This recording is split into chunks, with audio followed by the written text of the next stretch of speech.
Bonjour à tous, j'espère que vous allez bien.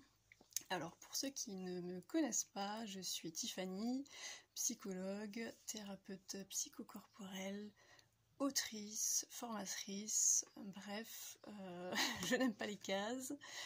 Donc j'aime explorer, j'aime transmettre mes connaissances, notamment sur la psychologie, la connaissance de l'être humain, l'expérience que nous faisons sur cette planète.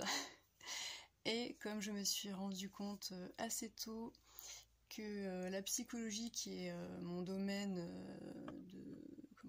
ma base en tout cas sur le plan professionnel, je me suis rendu compte que cette base-là ne suffisait pas à expliquer certaines de nos expériences. Je suis allée chercher un petit peu plus loin, c'est-à-dire dans la physique quantique, dans la spiritualité notamment.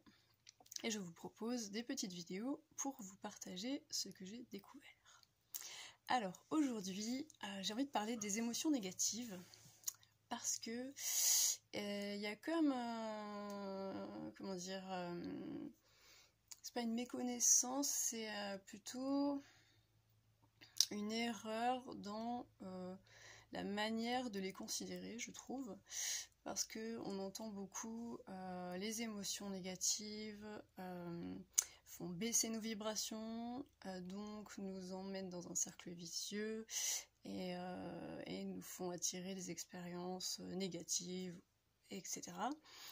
Et je trouve ça dommage, puisque c'est un discours qui fait peur, c'est un discours culpabilisant, c'est un discours qui nous incite d'emblée à nier nos émotions négatives, à les rejeter, à ne pas les accepter, et en fait, plus on résiste à quelque chose, plus on crée de la résistance en face. D'accord ? Si vous résistez, vous créez par effet mécanique la résistance en face. Si vous lâchez, ça lâche de l'autre côté. Donc moi, j'ai une manière différente d'appréhender les émotions négatives. Donc j'en parle dans mon livre Se reconnecter à sa guidance intérieure, qui est disponible uniquement auprès de moi. Si vous voulez le commander, si ça vous intéresse, envoyez-moi un petit message et je vous indiquerai la marche à suivre. Mais pour moi, en fait, une émotion négative, c'est un message. D'accord ? Ce n'est pas un danger en soi. Au contraire, l'émotion négative vous prévient d'un danger. Si vous ressentez de la colère, ça veut dire que vous êtes dans une situation qui, par exemple, viole vos limites, c'est-à-dire votre intégrité physique ou psychique, qui ne respecte pas vos valeurs, qui vous blesse. Et la colère est un signal d'alarme pour vous dire là, ça ne va pas, là, il faut que tu fasses quelque chose, au risque de justement te retrouver blessé, spolié, trahi, etc. D'accord ? La colère est le message, ce n'est pas le danger. Et c'est un signal, c'est comme une boussole que vous pouvez utiliser dans votre vie de tous les jours pour savoir quelle est la meilleure situation pour vous. S'il y a une situation dangereuse pour vous ou qui ne vous convient pas, cela vous indique qu'il est temps de changer quelque chose, soit de vous positionner, de vous exprimer, de vous affirmer, ou de sortir de la situation simplement. Si c'est par exemple une émotion telle que la tristesse, ça peut être, vous êtes triste parce qu'une personne vous manque. Si cette personne évidemment est encore là mais qu'elle est éloignée de vous, ça va vous pousser à l'appeler, à lui proposer un rendez-vous pour la voir. Si par exemple vous ressentez alors qu'est-ce qu'on a comme émotion? La colère, la tristesse, j'en ai une autre. La peur. Ah oui, la peur. La peur vous indique un danger potentiel, d'accord ? Donc si vous avez peur de quelqu'un ou d'une situation, c'est que potentiellement il y a quelque chose de risqué, il y a un danger et elle vous signale qu'il faut vous mettre en sécurité. D'accord ? C'est à ça que servent les émotions négatives. Là où ça devient où elles deviennent, entre guillemets, néfastes et dangereuses, la première chose, c'est si vous ne les prenez pas en compte, si vous ignorez en fait les signaux, si vous ignorez vos émotions négatives, que vous essayez de les mettre sous le tapis et de ne pas les écouter, déjà vous allez rester dans des situations néfastes pour vous, donc vous allez laisser pourrir des situations qui sont déjà négatives, plutôt que d'en sortir ou d'essayer de changer les choses. Et en plus, vous allez accumuler cette émotion négative, que ce soit de la tristesse, de la rancœur, de la colère, et à un moment donné, évidemment que ça va se retourner contre vous, puisque c'est comme si vous vous baladez tous les jours avec un nuage noir au-dessus de la tête.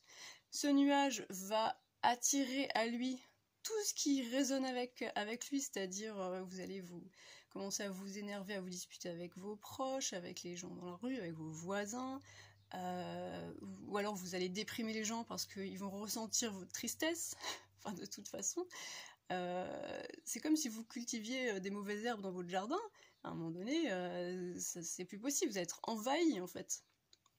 Donc en fait, c'est là où les émotions négatives deviennent néfastes, c'est justement quand on n'en prend pas soin, quand on les accepte pas pour ce qu'elles sont, quand on ne comprend pas à quoi elles servent.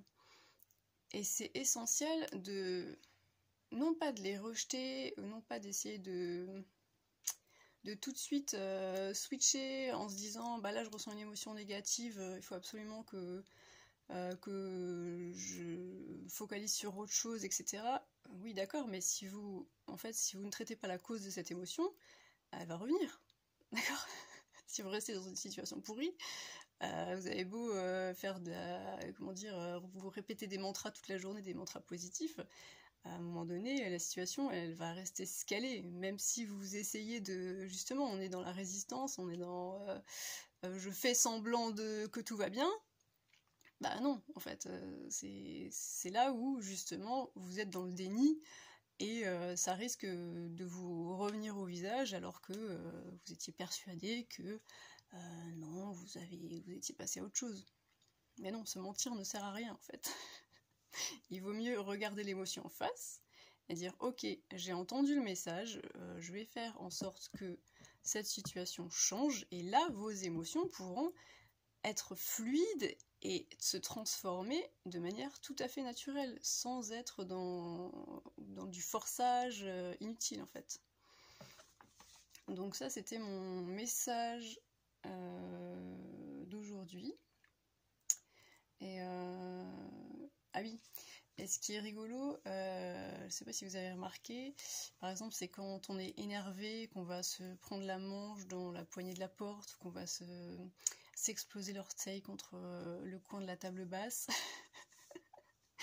Donc là, c'est le côté énergétique, c'est-à-dire que si on vibre une émotion négative, en fait, ça va se répercuter, elle va nous revenir directement dans notre quotidien. On va la voir à l'extérieur, on va la ressentir.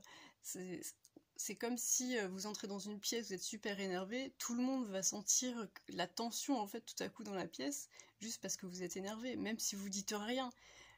Même si vous faites comme si tout allait bien, en fait.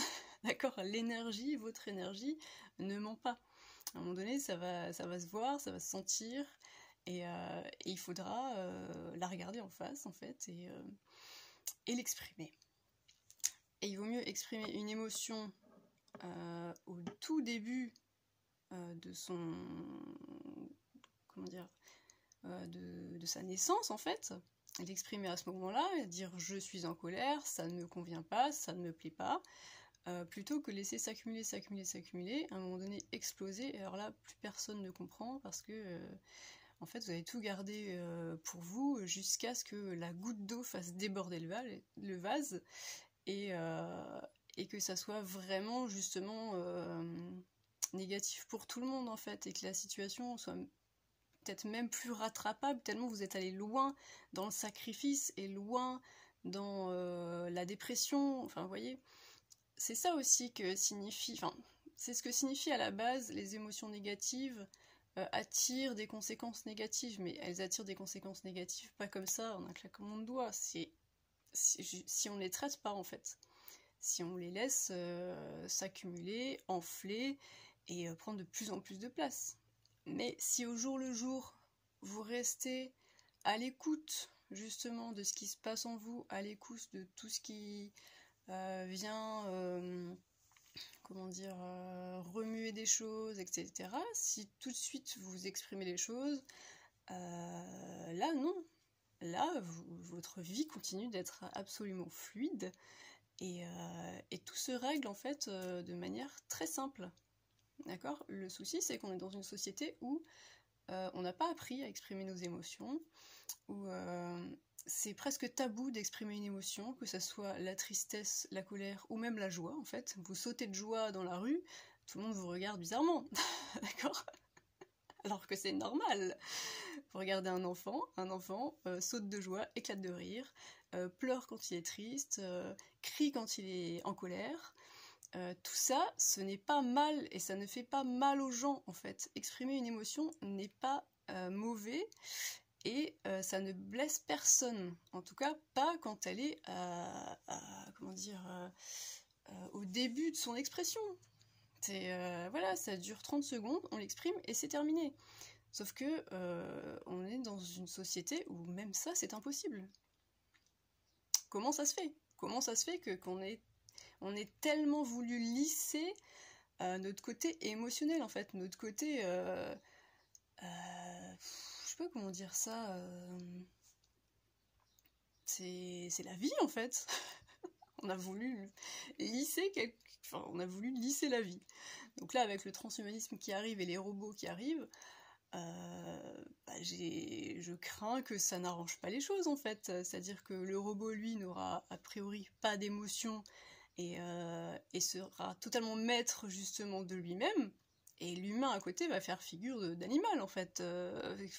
Enfin, c'est là où il faut se rappeler de qui on est et de ce qu'on ne peut absolument pas devenir. On ne peut pas devenir des machines. L'être humain ne peut pas devenir une machine.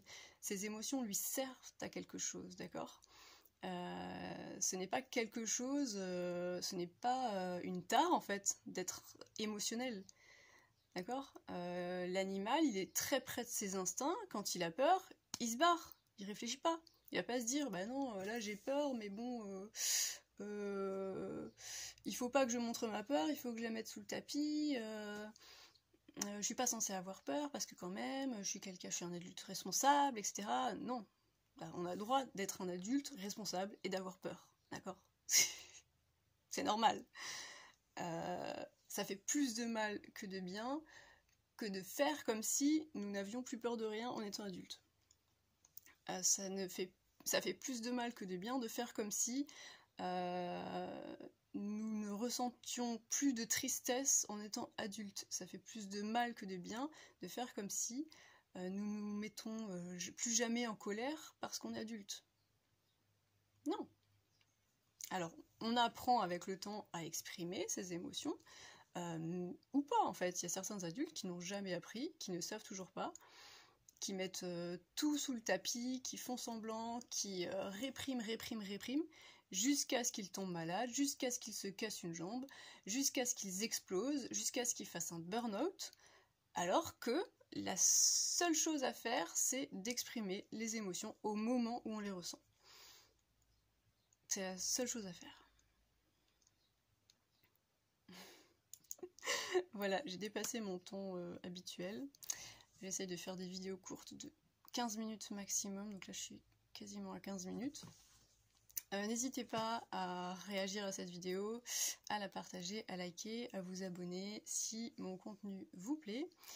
Sachez que je propose des consultations téléphoniques, donc consultations que ce soit des psychothérapies ou des séances de développement personnel. Je vous mettrai le lien sous la vidéo pour prendre rendez-vous avec moi.